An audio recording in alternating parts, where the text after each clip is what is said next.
Welcome to TCT South Asia 2024. Hi and hello from Promed Hospital. So I'm Dr.Arun Kalyanasundaram. This is Dr. Anand Manjunath. We have Sujin and Devika, our scrub nurses. This is a 67-year-old gentleman. Can we just switch to the PowerPoint, please? Okay, good. Next. With type 2 diabetes mellitus, CAD left main, TVD, advice cabbage, not done.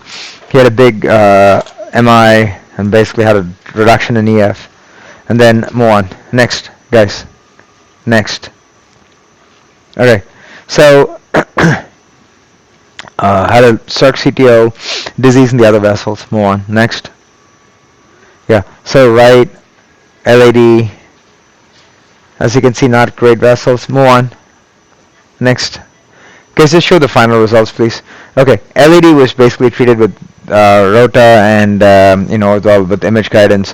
Had a 3033 stent science, and just show the final results, please. Okay, end result of right. Just show the final left, please. Okay, let it all play. Okay, good. Go. Yeah. And with regards to the CTO per se, okay. There may or may not be calcium. I don't know, but so probably a 1. It's a cap that's pretty much flush, so it makes it really hard. I don't think there are bends. I have no idea how long the CTO is. It's probably more than 20. It's not been attempted before, so at least we're talking about a 3 here. And bifemoral axis. Okay, so as you can see, that's kind of how we ended up engaging it. So got the wire in and then just made the guide sit back. Given that it was stented till the ostium and we didn't want to really mess up the ostium, osteal stenting, we were just careful not to do that. There, I think you can see it go. That's it. Inject.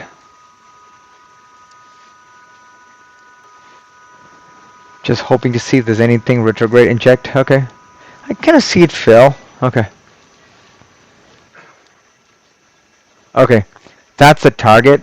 So we are truly dealing with a flush occlusion of the circ, and as you see, there is some disease in the distal left main LAD, which will be again evaluated by imaging today.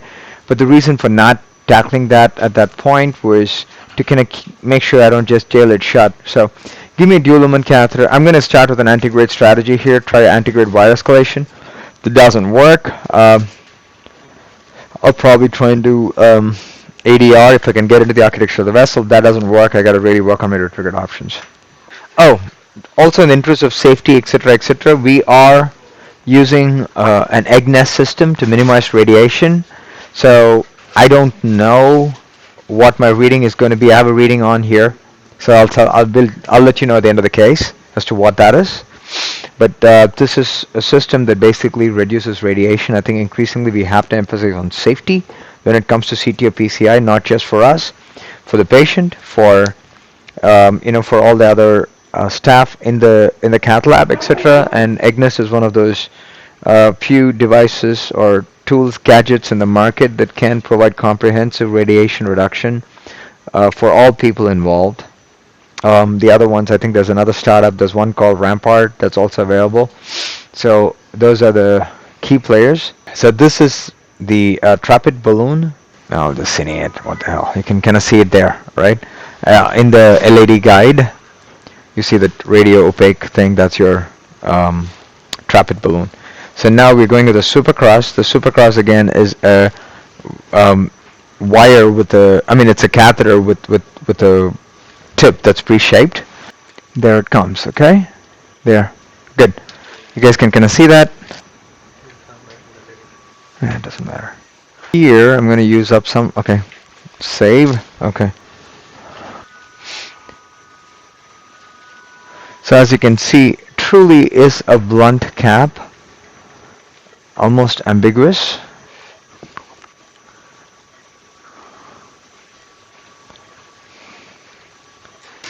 I also have to double check that I am in the vessel architecture because I could be anywhere, right? Inject. Hard. Okay. Looks like I am dancing in the architecture of the vessel. So I'm just going to park it here. So something that I will refrain from doing is advance this wire can't see much. So again, the microcatheter might be occlusive, so don't really care. I never made a penetration, so now I'm just MG. I'm really hoping something retrograde fails, but we'll see. It's kind of dancing there, but I'm not still very convinced, right?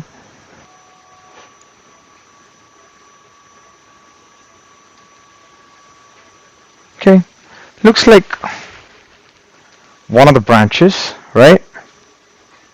Okay, could be a perf, but I don't think so. Okay. Okay.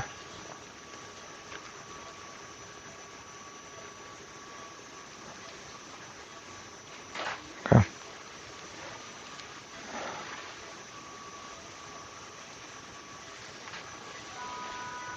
Okay. So somewhere in the vessel, we're going to be able to see anything. So, all right. Looks like we are in vessel architecture. That's all that I care about at this point. Okay, good. Okay, give me a brand new workhorse wire, please. Okay, teaching point. I see blood coming back. Am I in the lumen? No idea. Could be, may not be. So the best way to do it is to put a workhorse wire and see how it tracks. Okay, good. Take it out. Okay. Deflate. Something like a vessel. Okay. I'm not really seeing much.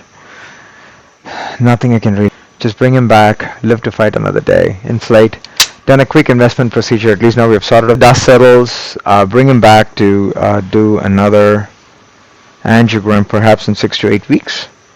The key thing was like, no harm, no foul. You're at like less than 0.5 gray, and we have essentially just shown a quick what we call an investment procedure. Now off camera we're going to probably take care of the RCA ISR and the LAD ISR with just DCBs after prepping them and imaging them. This part just going to bring them back and then possibly tackle the left main and the circ at that point, 6 to 8 weeks down the line. Thank you so much for the opportunity from Promed Hospital and from all of us here for to transmit to TCT South Asia. So today again, you saw that the right was super large, dominant, and they did have ISR, so we did treat it subsequently after prepping the vessel with DCBs. And the LAD was also similarly treated. He's a poorly controlled diabetic, so we decided not to go for the circ beyond just TAR. There probably is a remainder of the obtuse marginal that we start into, but what the plan is as follows. Like in about 6 to 8 weeks after a CT, I'm probably going to bring him back and see how the dust has settled. Also address the left main at that point. The key point here that is to be noted is use of supercross to get into that blunt cap, number one. Number two, don't advance a penetrative wire blindly. Use a knuckle wire because it is a much safer way of navigating when you have absolutely no angiographic landmarks, and also saying when it's a good time to stop. So because for him, I think the LAD and the RCA is going to be a lot more important in the long run than the diminutive circ. But again, maybe there is a large lateral wall, so remains to be seen. We'll see how things are when he comes for an angiographic follow-up. But the key point again, dissection re-entry, one of the best ways to go about it is TAR. Can be done in a fairly safe manner, as was just shown in this case. So, thank you again. One more important thing, I forgot. Radiation. We got the dosimeter. So, 7.438. Okay, well, he's saying it's 7,438 millisievert, and what is inside what I was wearing is actually 0, which means I got no radiation. As hard as it is to believe, that's what the numbers say. So, if you can focus on the two numbers, that would be good. So I would still say, hey, from a cath lab protection stuff, etc., do wear your lead because, but you could probably wear lighter lead. Again, this is another entire topic. But the key is that there are lots of new promising technologies which aims to improve safety for both the operators as well as for all the people in the cath lab, since we get radiation all the time. So thank you.